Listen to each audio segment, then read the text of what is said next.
Tadi ada customer ambil dua remote datang, dia kata dia langsung tak ada fungsi. Masuk baru bateri pun tak boleh jadi.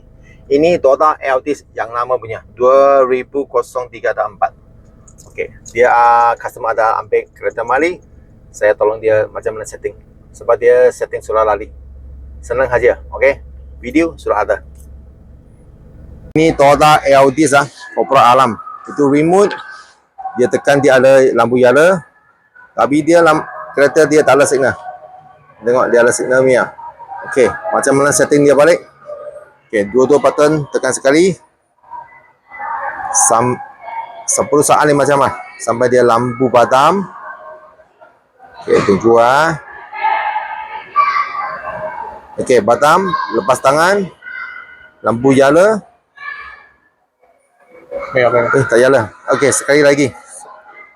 Dua-dua sekali tekan.